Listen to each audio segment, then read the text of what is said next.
हाँ तो भाई, रसोई गैस सब्सिडी पर बड़ा फैसला। देश में रसोई गैस सब्सिडी पर बढ़ती कीमतों के बीच केंद्र सरकार ने सब्सिडी को लेकर एक नया निर्णय लिया है।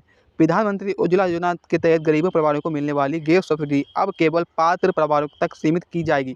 सरकार का स्पष्ट संदेश है कि जो संक्षम हैं वे बिना सब्सिडी के गैस का उपयोग कर रहे हैं। इस कदम से एक तरफ से जहां सरकार का वित्तीय बोझ घटेगा, वहीं दूसरी तरफ सब्सिडी का सीधे लाभ केवल उन परिवारों को ही मिलेगा जिनकी वास्तविक इसकी ज़रूरत है। लेकिन बड़ा सवाल ये है कि किन-किन लोगों को अब गैस सब्सिडी का लाभ नहीं मिलेगा। आइए जानते हैं विस्तार से। वित्त मंत्रालय और पेट्रोलियम मंत्रालय के संयुक्त अध्ययन के अनुसार भारत में लगभग 32 करोड़ घरेलू गैस कनेक्शन हैं, जिनमें से करीब 9.5 करोड़ लाभार्थी प्रधानमंत्री उज्ज्वला योजना के अंतर्गत आते हैं। सरकार का कहना है कि पिछले कुछ वर्षों कई ऐसे परिवार भी हैं जो लाभ ले रहे हैं जिनकी आर्थिक रूप से सक्षम नहीं है। इसलिए सब्सिडी प्रणाली को लेकर टारगेट बेनिफिट मॉडल बदला जा रहा है। जैसे कि के तहत किन्हें नहीं मिलेगी सब्सिडी, तो आइए जानते हैं। अब सबसे महत्वपूर्ण हिस्सा, सरकार ने कुछ खास श्रेणियों को सब्सिडी सूची से बाहर करने की निर्णय लिया है। तो नंबर 1 पर यह है कि जो भी आयकर देते हैं, मतलब इनकम टैक्स देते हैं, जिन लोगों ने पिछले 2 वित्तीय वर्ष में आयकर इनकम टैक्स भरा है, उन्हें अब एलपीजी सब्सिडी लाभ नहीं मिलेगा। सरकार का तर्क है कि यदि कोई भी परिवार टैक्स भरता है तो वह आर्थिक रूप से इतना सक्षम है कि उसे 300 रुपये और 400 रुपये की गैस सब्सिडी की राज्य और अर्ध सरकारी संस्थानों का काम करने वाले कर्मचारियों या रिटायरमेंट पेंशनर को भी अब सब्सिडी का नहीं देगी।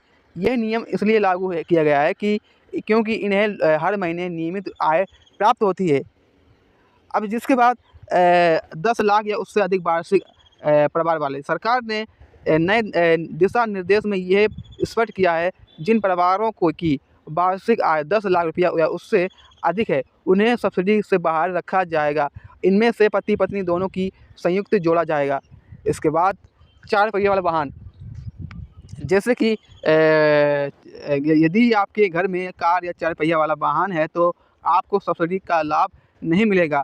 यह निर्णय पहले भी लागू किया गया था, लेकिन अब इसे सख्ती से लागू किया जाएगा।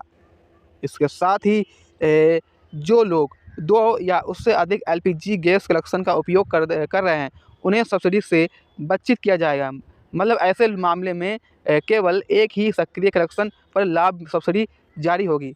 इसके बाद लोगों ने फर्जी डॉक्यूमेंट्स या गलत आधार राशन कार्ड का उपयोग करके गैस कनेक्शन लिया है, उनके कनेक्शन की जांच की जाएगी और सब्सिडी तत्काल रूप से बंद की जाएगी। इसके बाद जैसे कि प्रधानमंत्री उज्ज्वला योजना की शुरुआत 2016 में की गई थी। अब जैसे कि इसमें गरीब परिवार महिलाओं को धुआं मुक्त से। इसके बाद देखिए, अगर आप प्रधानमंत्री उज्ज्वला योजना का लाभ ले रहे हैं तो नाम आपका बीपीएल सूची में है, परिवार की वार्षिक आय 2.5 लाख रुपये से कम है और जिनकी घर में कोई भी दूसरा एलपीजी गैस कनेक्शन नहीं है, तो आप लोगों को ये लाभ मिलेगा।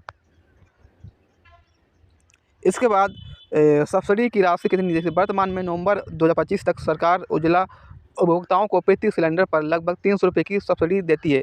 इसका पैसा सीधे जनधन या लिंक्ड बैंक खाते में ट्रांसफ़र किया जाता है। लेकिन अब नए नियमों के बाद ये केवल पात्र परिवारों को सीमित रहेगा।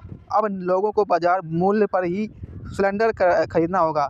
इसके साथ देखिए, सरकार की ओर से तरफ से पेट्रोलियम और मंत्री हरदीप सिंह पुरी ने संसद में बयान दिया है कि हमारा लक्ष्य सब्सिडी हटाना नहीं है, बल्कि उसे सही लोगों तक पहुंचाना है। हम यह सुनिश्चित कर रहे हैं कि एक भी गरीब महिला बिना रसोई गैस के न रहे, लेकिन जिनकी आर्थिक स्थिति मजबूत है उन्हें सरकारी सहायता की आवश्यकता नहीं होती है। मान लीजिए आप सब्सिडी से सरकार को होने वाला फ़ायदा, इस नए बदलाव से सरकार को सालाना लगभग 20,000 करोड़ तक की बचत हो सकती है। यह राशि उज्ज्वला योजना विस्तार गैस वितरण केंद्रों के अधिनियम और ग्रामीण महिला। तो आशा करते हैं ये वीडियो पसंद आए, वीडियो को लाइक करें और हमारे यूट्यूब चैनल को सब्सक्राइब करें। Thank you.